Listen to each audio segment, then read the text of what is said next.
Hey everyone, this is Moses from Zaatar Gardens, doing a quick video on my bush beans. There are 6 of them here, and I planted a lot more over here because I realized I needed more. But I'm going to show you something to show you the role snails and slugs play in your garden. I have a few other videos of how I don't really kill snails and slugs. And those insects or those pests are in your garden for a reason. And here's another prime example. So I planted all these. This one here didn't germinate the best, but I planted it anyways. You can tell the difference how big these are, and this one isn't. So you can see how clean the leaves are here. Of the bigger ones, the bigger plants. Look how clean. Maybe 1 or 2 bites here and there. But look how many bites on the one that didn't germinate so well. See how many holes everywhere?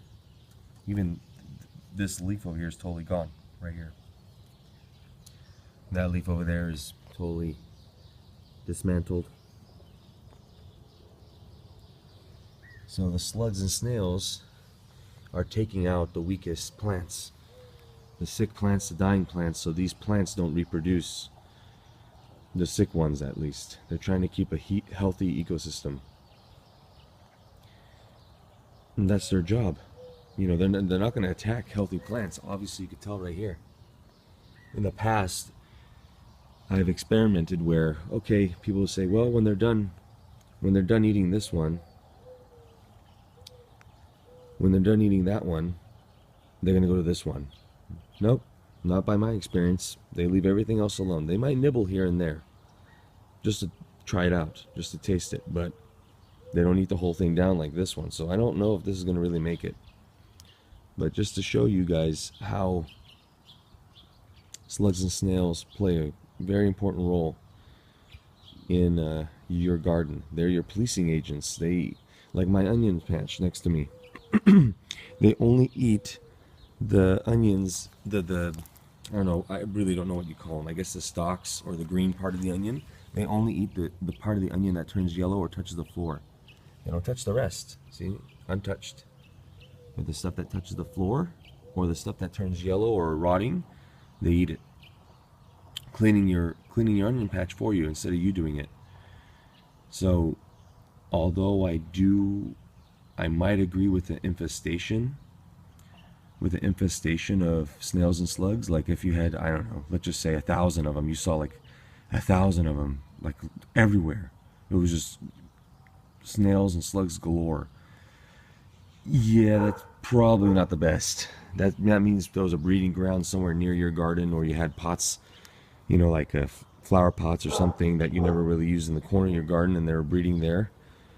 And they're all, you know, hatched from their eggs and when they're hungry. Yeah, that may be a different story. That may be where they don't really care what they're going to eat. They're just going to eat something.